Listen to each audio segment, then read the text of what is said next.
Perkenalkan, saya Nisa Tahta Arafa dari kelas 6A Akuntansi dengan NPM 4326037 matkul etika profesi. Di matkul ini saya akan memaparkan tugas GJG saya tentang kasus PT Telkom yang terjepit di antara akuntan. Di sini saya akan menjelaskan dan memaparkan tentang kasus PT Telkom.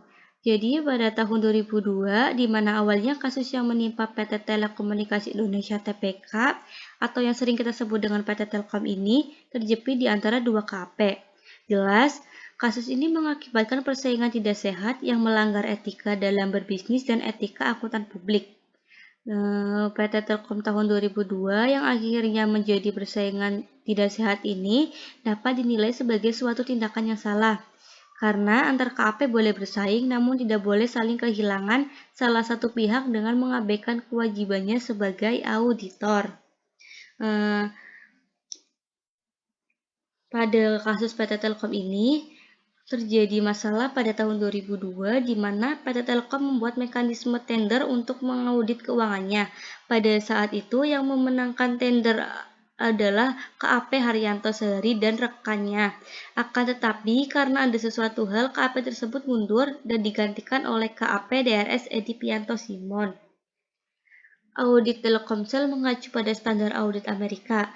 KAP Edi Pianto terhalangi untuk bersaing di lantai bursa. Karena audit Telkomsel mengacu pada standar audit Amerika, maka harus mengikuti aturan SEC. PT Telkom membuka bursa di NYSE dengan demikian aturan di luar negeri tempat NYSE harus diikuti, yakni salah satunya yang harus dijalani adalah filing 20F, yaitu form laporan keuangan dan laporan manajemen dengan KAP yang terpercaya.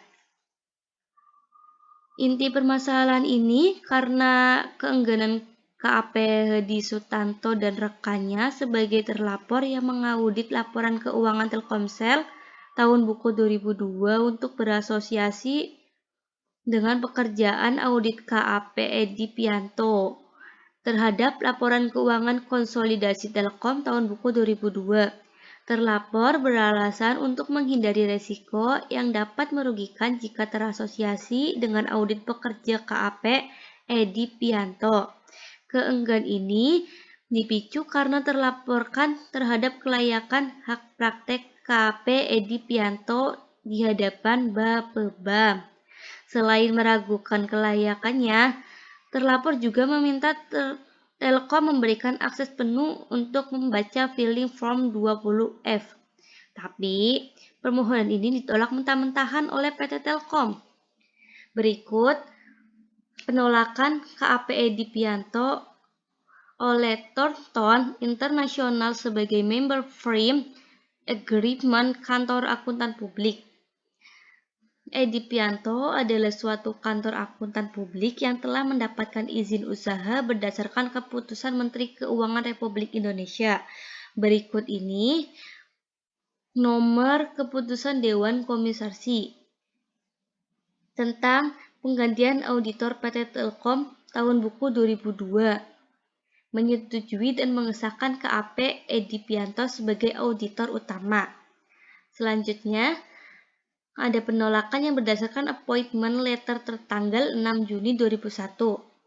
Ditunjukkan oleh PT Grant Thornton Indonesia sebagai member firm dan berdasarkan addendum Grant Thornton International Member Firm Agreement yang berlaku efektif sampai 10 Mei 2001 dan kantor audit publik Edi Pianto berkedudukan sebagai regional firm dari Grant Thornton International. Nah, sebagai member firm dan berdasarkan addendum KAP Edi Pianto sebagai regional film memiliki hak dan kewajiban yang sama dengan Grant Thornton Indonesia sebagai member Thornton International. Nah, selanjutnya ada yang berdasarkan surat tanggal 4 Desember 2002 kepada Grant Thornton Indonesia. Grant Thornton Indonesia Tonton Internasional menyatakan KAP Edi Pianto dapat melakukan pekerjaan audit atas laporan keuangan PT Telkom tahun buku 2002 dalam rangka filing form 20F ke SEC tanpa ada kewajiban bagi Grand Thornton Internasional untuk terasosiasi dengan pekerjaan audit tersebut.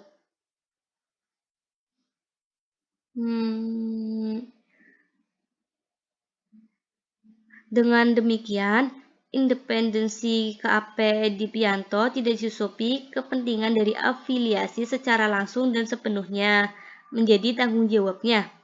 Pada kuartal pertama tahun 2003, KAP Edi Pianto tercatat di pasar modal berwenang mengaudit laporan keuangan terhadap 332 perusahaan di Bursa Efek Jakarta. Pada penolakan tanggal 17 Februari 2003, Grand Thornton Internasional menerbitkan iklan di harian Jakarta Post yang pada pokoknya menyatakan hubungan afiliasi atau membership antara Grand Thornton Internasional dengan PT Grand Thornton Indonesia dan KAP Edi Pianto berakhir pada tanggal 31 Maret 2003. Berdasarkan pasal 22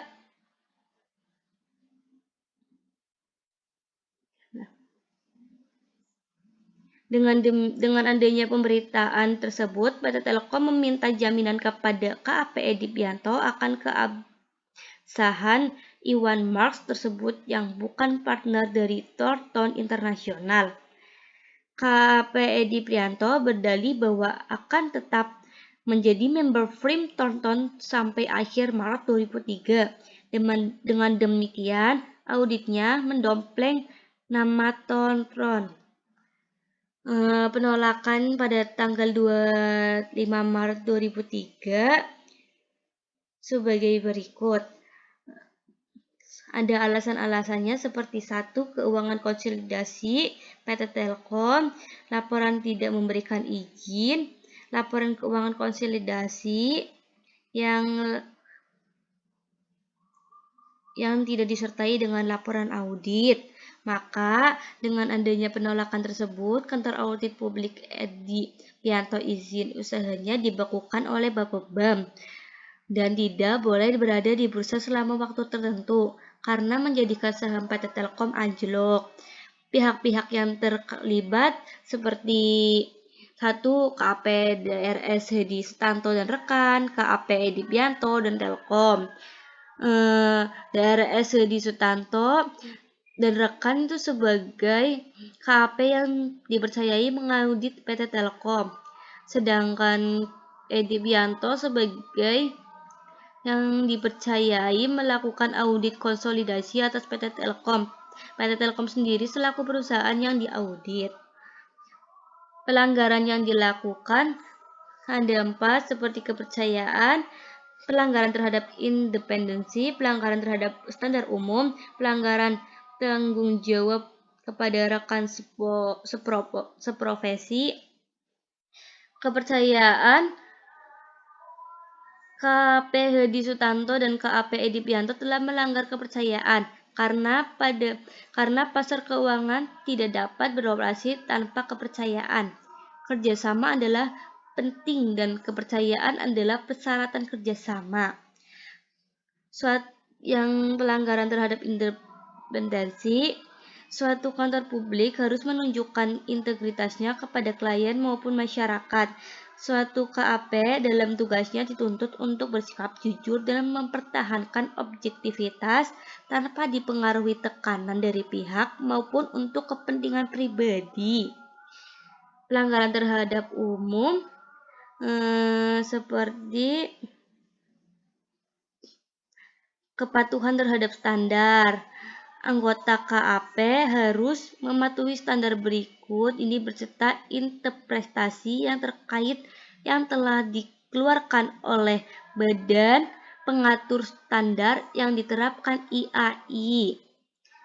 Dan terakhir, pelanggaran tanggung jawab kepada rekan seprofesi dengan memberikan interpretasi yang menyesatkan kepada PT Telkom PT Telkom dan USSE CKAP DRS Hedi Sutanto mengakibatkan rusaknya kualitas audit yang dilakukan oleh KAP Edi Pianto atas laporan keuangan konsolidasi PT Telkom tahun buku 2002 sehingga menghalangi KAP Edi Pianto untuk bersaing dengan KAP DRS Hedi Sutanto sehubungan dengan penyediaan layanan audit ke perusahaan-perusahaan besar yang tercatat di lantai bursa. Berikut sanksi-sanksinya. Untuk kantor akuntan publik Haryanto Sahari dan rekan itu harus membayar denda sebesar 20 miliar dan disetorkan ke kas negara paling lambat dalam waktu 30 hari. Dengan 30 hari untuk KAP Edi Pianto oleh Bapepbam, KAP Edi Pianto diwajibkan untuk tidak melakukan kegiatan usaha di pasar modal dan serta mendapatkan pembekuan sementara atas izin usaha KAP. Penerima dampaknya ada masyarakat, pemerintah, perusahaan, dan perusahaan. Bagi masyarakat, dalam hal ini merupakan para investor yang berinvestasi di perusahaan tersebut terpaksa mengalami kerugian seiring dengan anjloknya harga saham yang dimiliki oleh PT Telkom. Bagi pemerintah, kasus ini negara mengalami kerugian yaitu jatuhnya indeks harga saham gabungan di bursa efek yang secara tidak langsung akan berpengaruh terhadap penurunan keinginan investor baik di dalam negeri maupun di luar negeri. Bagi perusahaan sendiri, kasus ini berdampak pada diberhentikannya sementara perdagangan saham PT Telkom yang tercatat di NYSE. Kemudian harga saham PT Telkom di Bursa Efek Jakarta turun secara signifikan dan harga penutupan dari sehari sebelumnya. Solusinya, ada solusi yang saya tawarkan dalam kasus ini, yaitu untuk lebih profesionalitas seorang audit dalam menjalankan tugasnya, saling menghargai sesama profesi dan menjalankan tugas sebaik-baiknya tanpa menjatuhkan satu sama yang lain. Mungkin itu saja yang dapat saya sampaikan, kurang lebihnya mohon maaf. Wassalamualaikum warahmatullahi wabarakatuh.